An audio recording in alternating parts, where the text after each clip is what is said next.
Welcome back to Morning Joy, where truth matters. I'm your host, Keith Downey, and we are joined once again by Ed Van Buskirk for our continuing series on the 10 Commandments. And today, we're diving into the fourth commandment: honor your father and your mother. And this isn't just about children obeying parents.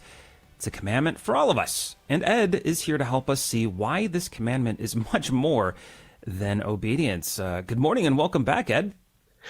Well, good morning to you all. It's a joy-filled morning. Yes, sir, indeed. Now, Ed, when most people hear honor your father and your mother, I think many of us think of kids obeying their parents, or children, small children obeying their parents. But it's much more than that. So tell us why. Well, we got to think, how do children learn how to honor their mother and father? They learn from what they see. And so if they see honor, we see the parents, the grandparents, their aunts, uncles, coaches, teachers. If they see the other adults in their life living honorably, then they learn what honor is and how to treat one another with honor. But the converse of that is true. When they see us as adults saying one thing and doing something else, not, being a devout Catholics in one instance and not in another instance, that confuses them, and it causes them to go, well, let me give that a try. And it sets them up for disappointment. And so what the children model from us, or what we model to the children in the home, the children will take that and they will incorporate that into how they treat others outside the home.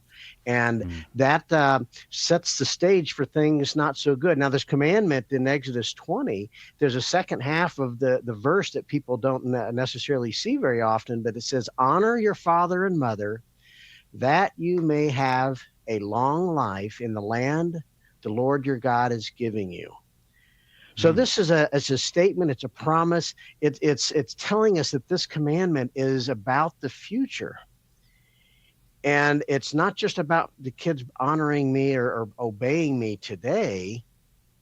It's about their future and how it sets them up. Because as a child learns to dishonor and disrespect in the home, they go to school and they disrespect their teacher. How many teachers want to spend extra time? Some good ones, really good ones will, but how many teachers are going to want to spend extra time with little Johnny who's not respecting him or respecting the teacher, doesn't respect the classmates? Then they get out in the workforce after their academic career. Then they get out in the workforce and they dishonor their coworkers and their boss. How's that going to open up doors for them to advance and to have better opportunities and responsibilities in the workforce? They get to where they choose a spouse. How are they going to respect their spouse? And how is that marriage going to be? And what's the culture going to be like in that home? And you take that and look at it from a negative point of view, but take it in a positive point of view. That young Johnny who goes to the school and honors the teacher, well, the teacher's going to be much more inclined to spend a little more time with Johnny when he's having trouble with math. When he gets into the workforce, he's going to honor his boss. His boss is going to say, Johnny really is respectful. I'm going to give him, and he's doing a great job. I'm going to give him a little more responsibility and maybe up his pay. And then they choose a spouse, and now you're honoring your spouse, and it sets up for a good home. This impacts not just that family, but the entire culture. We look at our culture today and we see so much disregard for one another. We're seeing it so horrifically in many ways. And so this is not just kids obey your mom and dad. This has a profound impact on our culture. Yeah, I mean, you mentioned that the commandment comes with a promise that if we honor our parents, we'll have a long life in the land of and a long life in the land God is giving us, which is really interesting because, like you said, I don't think many people have looked too far deeply into that second part. So, how should we understand that promise in today's world? Well, I think part of it is not just our life here on earth, but he's talking about the promised land for the Israelites. Our promised land is into heaven. Hmm. How are we treating one another? And really, this commandment is calling all of us to make sure we're following all the other commandments. Am I being truthful to people? Am I participating in the killing of others through voting on issues and candidates that are promoting abortion? How do I conduct myself in honoring other people? Am I looking at it just to myself and looking at selfish things selfishly, or am I living in a way that honors other people? Jesus tells us the two greatest commandments: love the Lord your God with all your heart, soul, and mind, and love your neighbor as yourself. We have to truly carry that out, not just say, well, that's kind of nice sounding and I'll try my best. No, he's giving us these other commandments so that we can be intentional in the different choices that we make in life, so that one day when we're facing our Creator, we can be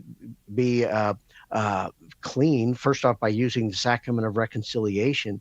But Jesus is going to say, how did you live your life? Did you love your neighbor?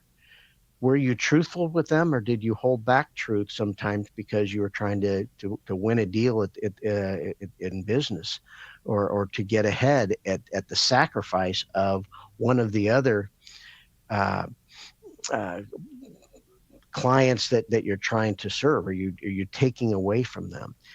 So this commandment really points to all the other commandments. And as we live them, it sets up for a long life for us in the land that the Lord our God is promising to give us as we follow him and his commandments. It's pretty noticeable, but television and media have quite shifted over the decades from showing, honorable parents to mocking them, especially fathers. My goodness, that's still happening to this day. So how does that shape the way kids view authority? Well, it's another example of children modeling their life after what they see going on in television. And this is going to date me a little bit here, but the Leave It to Beaver and Bonanza and Father Knows Best, those shows there, they showed honor in the family.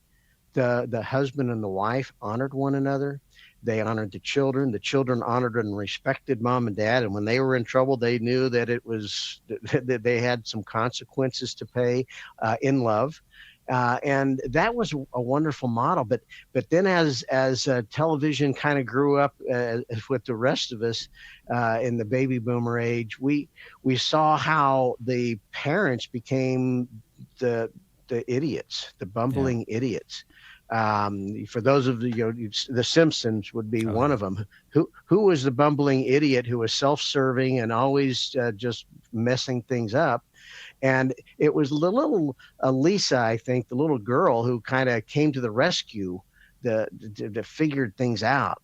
And that's the way a lot of television shows play things out. Mom and dad screw things up, and then the kids come in and they're the enlightened ones. That's not the way God designed this. This is not the way that we're intended to show our kids how to live. And the television shows portray it in a completely opposite way. And it causes, you see it sometimes in the grocery store where the kids are just disrespecting the parents, and the parents are just taking it. Sorry, it's time to march out to the car and have a good talking. And then come back in if we need to. So we need to get this right side up. It's a very important commandment. Yeah. I know we have a couple minutes left, but I also want to talk about the perspective of not just like smaller, children obeying, their father and mother, but also adults also having that same with their own parents who are a little bit older. How does that work with this? It works in God's design. It works beautifully. Mom and dad have taken care of us for many, many years, and a lot of times there's some baggage, there's some hard feelings there. But this commandment is really telling us to go beyond those, to put those aside, and truly honor mom and dad when it comes time for them to be taken care of. And what a wonderful blessing this done in love. And my wife and I, each with our parents as they were needing care, experienced some blessings. There's been some hardships over the years in the relationships there, but by setting those hardships aside and saying, maybe I can't do this for mom, or maybe I can't do this for dad, but I can do it for Jesus. Jesus calls us to do this. And the wonderful blessings. And I know when my mom and dad were caring for my grandparents, I was young, but I observed them, and we helped some, but as kids, but really observed them making huge sacrifices so that grandma and grandpa could be cared for in wonderful ways. And that prepared me to do the same for them.